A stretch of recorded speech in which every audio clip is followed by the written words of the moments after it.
le conseil constitutionnel mujj na ci àddu finalement ñu ngi doon wax ne am na fii ba lundi loolu la ñu waxoon ah. 8 jours mais àggalu ko 8 jours defe naa ci ñetti fan la ko dóor mu daanu les 7 sages léegi la décision bi nga xam ne rendre nañ ko la bëggoon Pape ñu taxaw tuuti pour expliquer Sénégalais yi lan mooy dëgg-dëgg contenu ak signification décision boobu la. jërëjëf Moustapha loolu am na solo parce que mbir mi compliqué na compliqué wul. parce que boo xoolee ni ñu dugalee recours bi.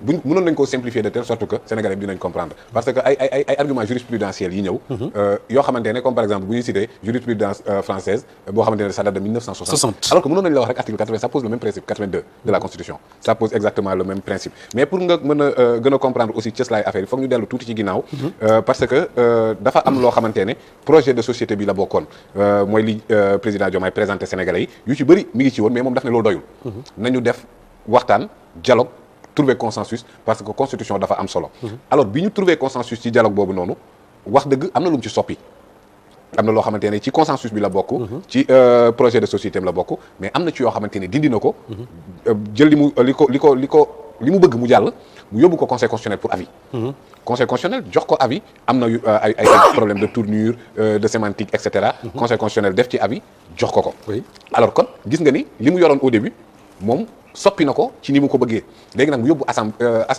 yóbbu ko assemblée. assemblée ci boppam député yi ñoom honorable Abdou Sonko. ñu saytu mbir mi def amendement ci yi nga xamante ne moom dindi woon na ko ci la plupart. ñu defaat amendement delloo ko ci ak yoo xamante ne tamit moom ministre am de la justice maître Moussa Sarr ñëw yokk ci aussi donc da nga gis ne confrontation juridique bi. confrontation d'amendement la woon.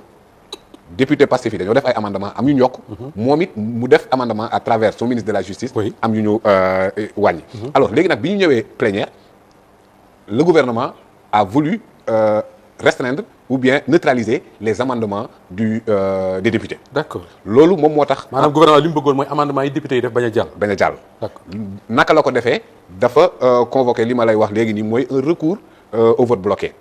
Principe boobu noonu constitution posé na ko à son article 82 dernier alinéa le règlement intérieur de l'Assemblée nationale aussi reprendre na le même principe à son article 87 alinéa 2.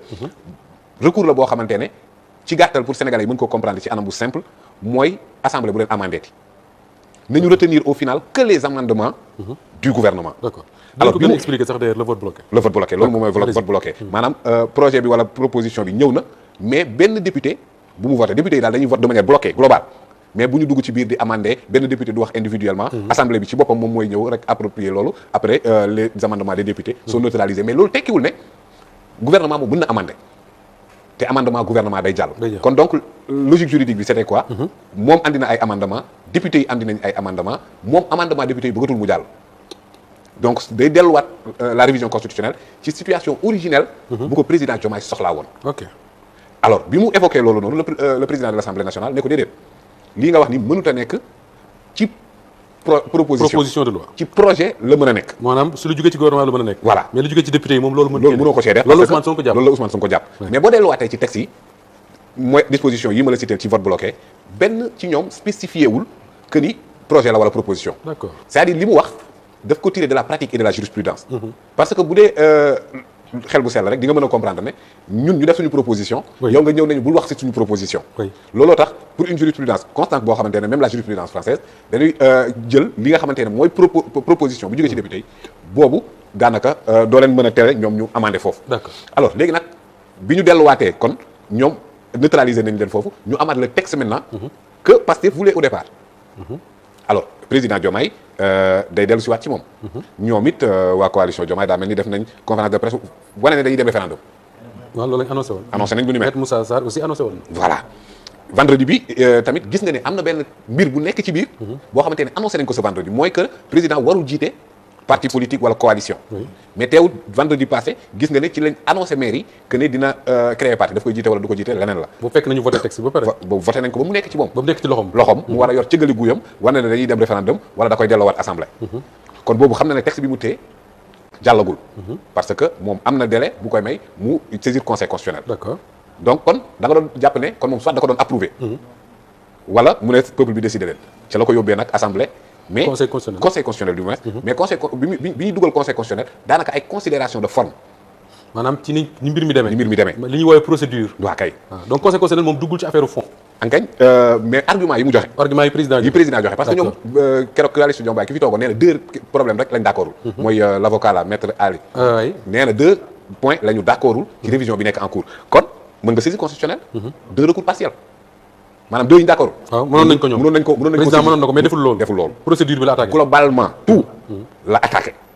conseil constitutionnel ñëw tamit sur la forme. njëkk a évoqué le recours là au vote bloqué. kon xam nga recours au vote bloqué maître Moussa Sarr moo ko fa évoqué. donc bu dee loolu moo tax conseil constitutionnel tamit effectivement mu jël article 82 bi ne recours vote bloqué boobu noonu dafa waroon a wéy. kon donc moom moo créé l'incident de l'invalidation. parce que moom moo évoqué le recours au vote bloqué. benn donc ñaareel ba ñu ne ci décision conseil constitutionnel. que ni li ngeen fi dugal. dafa am yoo xamante ne.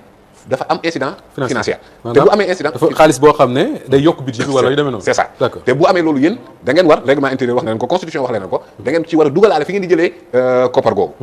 alors ci yan la sukkandiku ñaar la cour constitutionnelle. oui bi war a remplacer le conseil. bi war a remplacer le conseil constitutionnel moo tax ma naan le conseil est saisi de sa propre dissolution aussi. oui loolu aussi lu jar a bàyyi xel. voilà parce que su fekkoon ne texte bi jàll na le conseil ci boobu day valider sa disparition moom. exactement alors léegi mu ne loolu day am incident financier et pourtant ça a été précisé à l'Assemblée nationale. même nombre de juges yi lañuy garder. même salaire même privilège. seen locaux yeeg dara changé wu. ils ont insisté sur ça. ok donc parce que njëkkoon nañu wax ne day dem 9. après ñu dellu si waat à l'orthodoxie donc certes daanaka compétence yi. fonctionnement am organisation. tur bi cour loolu mooy soppeeku. d'accord incident financier donc sur la cour ak sur lan. CENI bi d'accord. ñu ne CENI benn organe la bu nar a organiser élection yi ak indépendance financière bi mu war a am ak yooyu yëpp dafa amaale charge yoo xamante yooyu noonu aspect yooyu ñaar yooyu président d'accord na ci et ça fait l'objet de consensus au dialogue.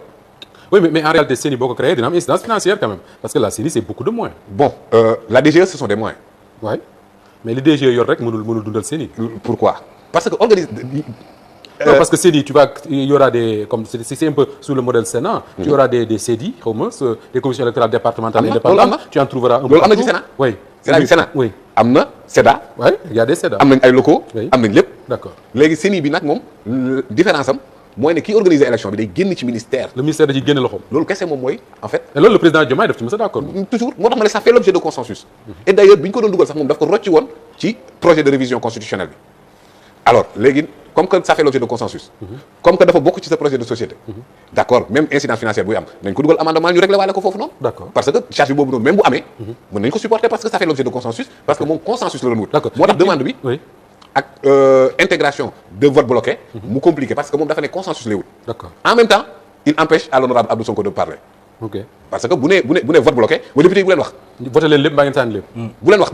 daa ñëwaat ci vote bloqué Pape Moussa mais une dernière chose avant may dem ci suñu gan yi est-ce que le président de la République saisir le Conseil constitutionnel il est dans son droit amul aucune violation. est-ce que booy lire la décision du Conseil constitutionnel da nga jàpp ne c'est une décision disons juste qui respecte les règles est-ce que li Conseil bi joxe disons-le comme ça c'est une bonne décision. bon mënu ma ko jàppee noonu d'autant plus que d'abord juridiquement. le conseil argumente ses décisions. juridiquement c'est argumenté oui. parce que maa ngi lay wax léegi ci vote bloqué. que ni amul texte bi fu mu spécifier que ni projet la wala proposition amul. oui. c'est ça la vérité. loolu nag ci ay règles jurisprudentielles.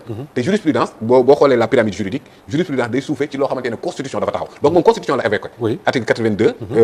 dernier alinéa la évoqué pour dire que président assemblée nationale warul woon. tere cette mesure de vote bloqué. oui parce que j'ai entendu dire certains juristes ñu ne ci droit mënoo distinguer. loi distingue pas donc Ousmane Sonko dafa distinguer foo xam ne loi. la loi ne distingue après la constitution. pour gën a kii sax ne distingue pas loolu nag dafa déjà sur l'esprit. moom dafa contraire ak ni mu waxee parce que daf ne constitution boo koy laal da ngay wut consensus. consensus en même temps nga ne benn député de la majorité parlementaire bu mu ci wax. d'accord c'est là où c'est incohérent mais juridiquement effectivement mën na am ci cela. naa ci ñëwaat léegi alors Ibrahima Senghor boo déggee Pape Moussa li mu expliqué sur la décision du Conseil constitutionnel ak li nga xam ne yéen ci seen bopp.